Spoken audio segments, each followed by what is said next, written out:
Exclusivo, conversei com o empresário de Benítez e ele assegurou que o meia argentino só continuará no São Paulo em 2022 se Crespo não for o técnico. No vídeo de hoje do canal do Nicola vou dar todos os detalhes sobre essa polêmica.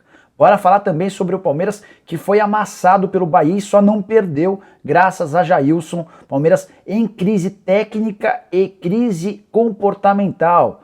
Bora falar também sobre o Cruzeiro, que viu nessa terça-feira, depois do empate com o Botafogo, qualquer chance de subir à primeira divisão, ir para o espaço.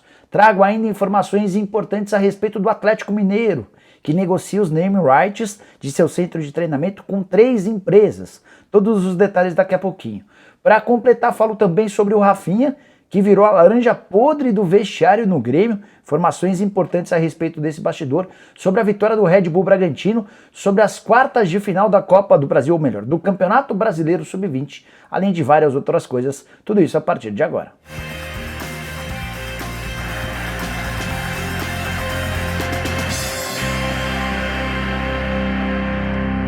Fala aí pessoal, sou o Jorge Nicola, bem-vindos a mais um vídeo do canal. Que legal ter vocês por aqui. Antes de começar a passar todas as informações, só pedir para deixarem like e se inscreverem no canal apertando esse botãozinho vermelho de inscreva-se.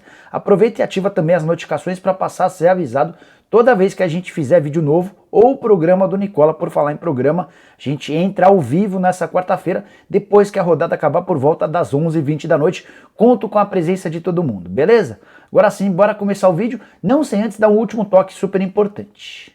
Quero começar contando que me dei super bem lá no Brasil no 7-7 durante a segunda-feira, graças ao empate entre São Paulo e Cuiabá. Cuiabá e São Paulo era um empate meio previsível, os dois times são os campeões de empates na Série A. E hoje quero dar um toque para vocês sobre dicas de palpites para partidas dessa quarta-feira no Campeonato Brasileiro.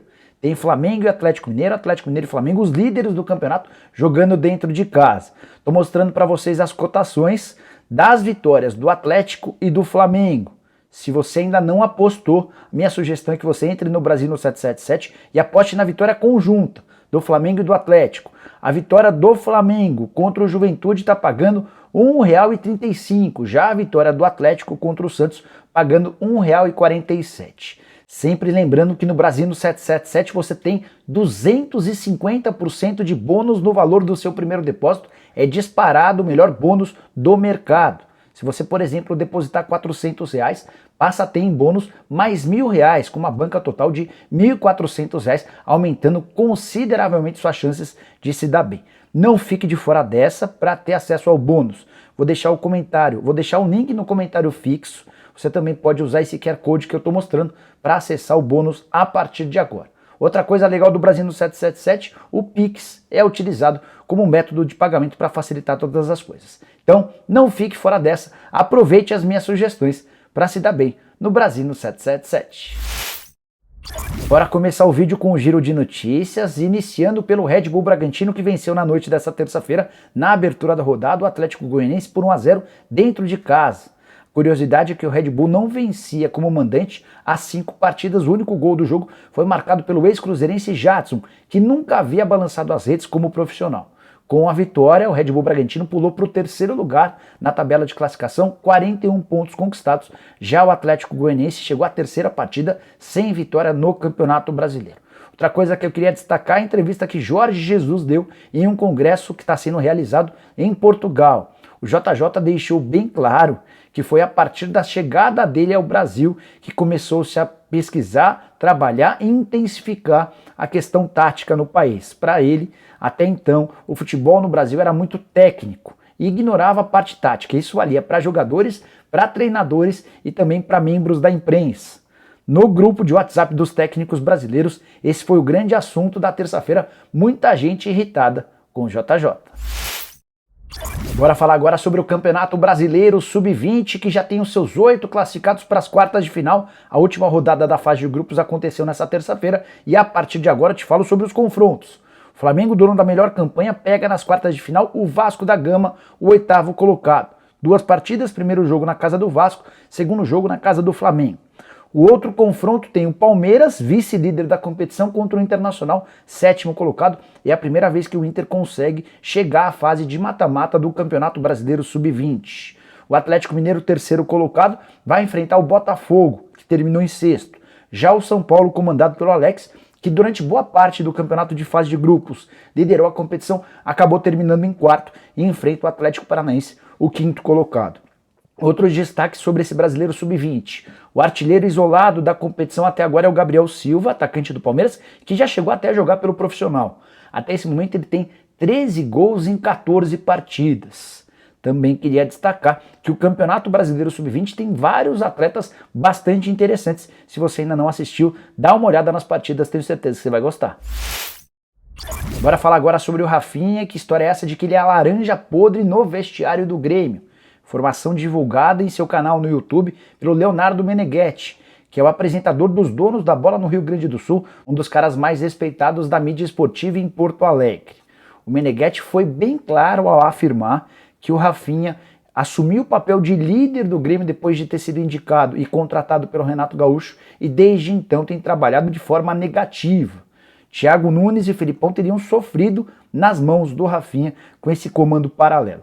A frase do Meneghetti a respeito do Rafinha foi a seguinte, abre aspas, o Rafinha tem uma liderança absolutamente negativa e ele carrega outros atletas para esse tipo de intransigência, como o Diego Souza, por exemplo, fecha aspas. Ninguém do Grêmio confirma de forma oficial esse raciocínio, mas, a julgar pelo que a gente conseguiu apurar, a chance de o Rafinha permanecer para a próxima temporada é nenhuma.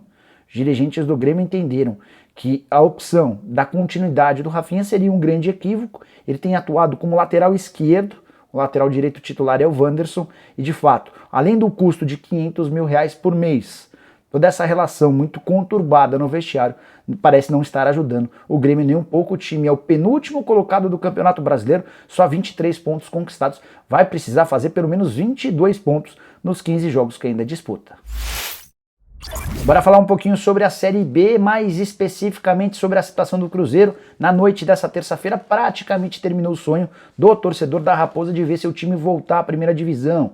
Depois da vitória contra o Curitiba, em Curitiba, vitória absolutamente convincente, certamente os torcedores do Cruzeiro se animaram com a perspectiva de melhora do time, mas nessa terça-feira o Cruzeiro ficou no 0 a 0 com o Botafogo no Independência. O Cruzeiro foi melhor do que o Botafogo, especialmente no primeiro tempo, criou várias situações de gol, mas acabou não conseguindo abrir o placar. E o empate foi desastroso do ponto de vista matemático.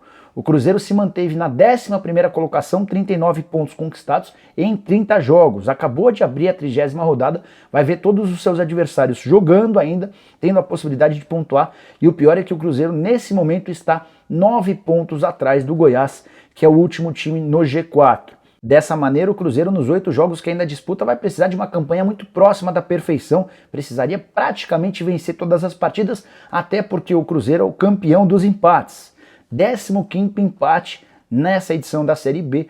Se ele terminar empatado com qualquer outro rival, certamente vai ter menos vitórias do que o adversário e vai acabar perdendo no critério do desempate. Já o Botafogo acabou garantindo, com esse empate, a manutenção da 2ª posição, corre o risco de perder esse lugar, mas foi mais um passo importante rumo à Série A. Antes de mudar de assunto, só lembrar que o Giovani e o Adriano, jogadores do Cruzeiro, tomaram o 3º amarelo e ficam de fora do jogo contra o Avaí. A mesma coisa para o Vanderlei Luxemburgo, que do banco de reservas também foi advertido pela 3ª vez e não estará no banco de reservas. O Luxa está revoltado com a arbitragem do futebol nacional.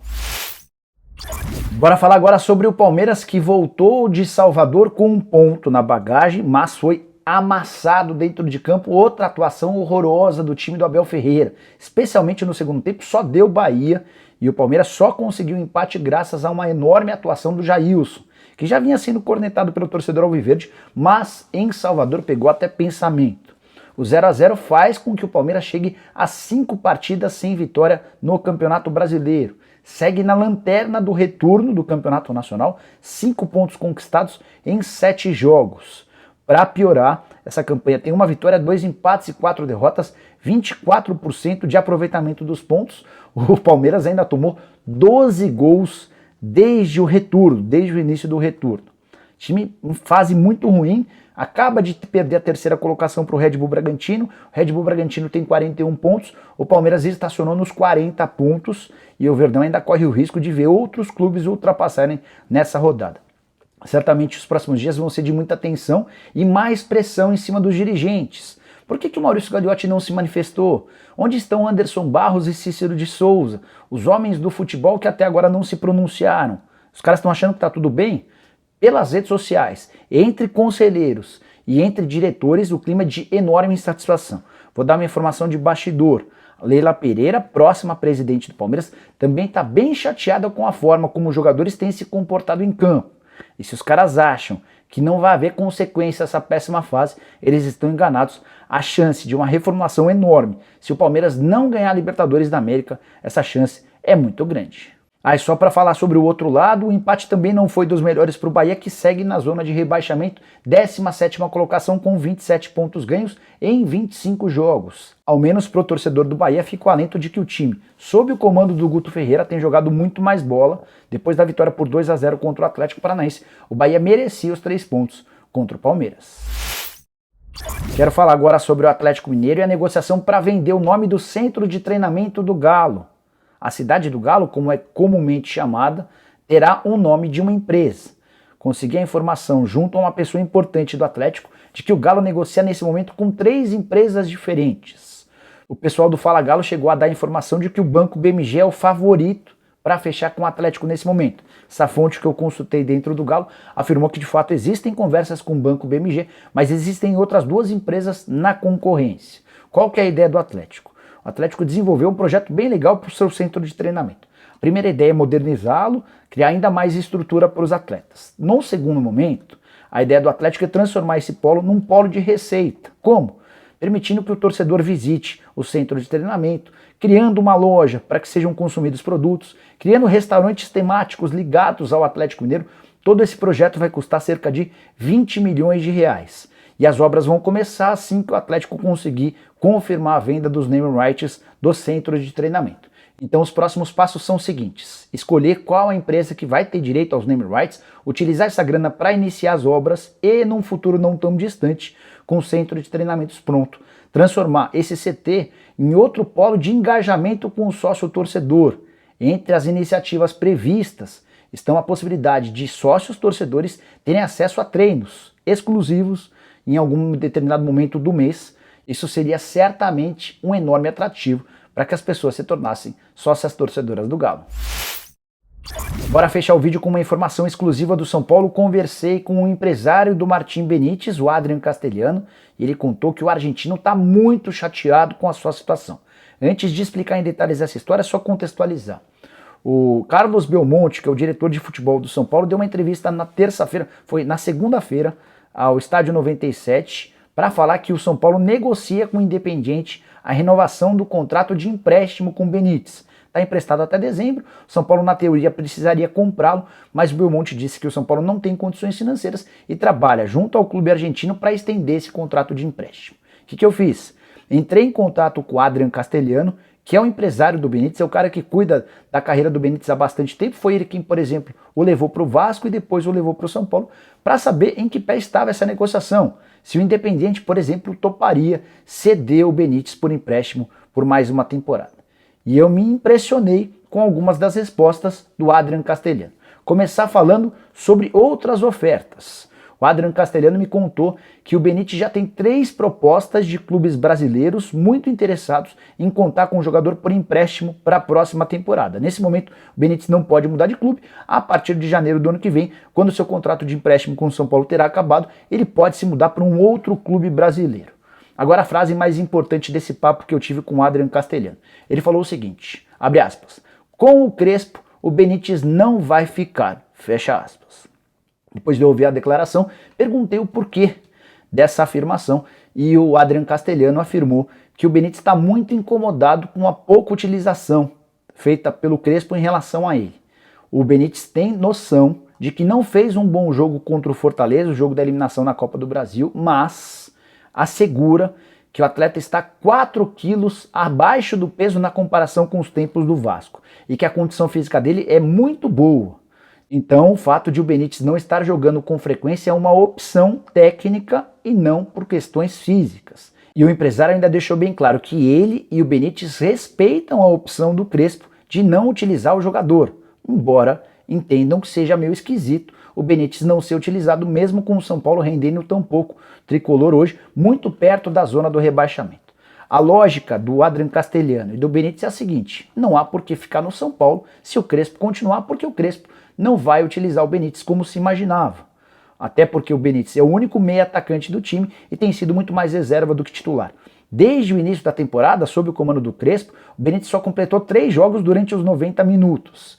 E a alegação do argentino é de que ele está bem, ele aguentaria jogar os 90 minutos. Até perguntei para o Adrian Castelhano sobre o porquê dessa opção do Crespo. E aí o empresário alegou que muitas vezes o Crespo exige do Benítez um comportamento dentro de campo como um volante, como um camisa 5, quando na verdade o Benítez é um camisa 10. Então, para deixar tudo bem claro, se o Crespo prosseguir no São Paulo em 2022, por mais que o Tricolor tente negociar com o Independente a prorrogação do empréstimo, o Benítez não ficará. Ele vai optar por uma das outras alternativas de clubes brasileiros. A prioridade seria ficar no São Paulo, desde que com outro técnico. Essa entrevista bem forte é só mais uma contra o treinador argentino. Recentemente, Vinícius Prates, empresário do Orejuela, também afirmou algo parecido, de que a ideia do Orejuela é se mudar para outro clube se o Crespo continuar no Morumbi. O Éder, atacante do São Paulo, também contei para vocês alguns dias atrás, procurou os dirigentes do Tricolor para dizer que não queria continuar no clube por conta da falta de opções. E a rescisão do contrato só não foi feita porque não houve um acordo financeiro. O Éder queria 4 meses de salário para rescindir o contrato, o São Paulo ofereceu apenas 1. Isso só reforça como o Crespo perdeu o comando com vários dos atletas do clube. Isso se não existirem outros insatisfeitos que até agora não se pronunciaram. Bom, pessoal, eram todas essas as várias informações que eu queria dividir com vocês no vídeo de hoje do canal do Nicola. Espero que vocês tenham curtido o vídeo, deixem like por aqui. Quem ainda não se inscreveu no canal do Nicola vai apertar esse botãozinho vermelho de inscreva-se. A gente se encontra no fim da tarde com mais um vídeo repleto de informações e no final da noite, por volta de 11h20, assim que a bola parar de rolar no Campeonato Brasileiro, estaremos ao vivo para bater papo, para colocar as opiniões de vocês, para dar mais informações, tudo para deixar vocês os mais bem informados do YouTube. Abraço, tchau, tchau!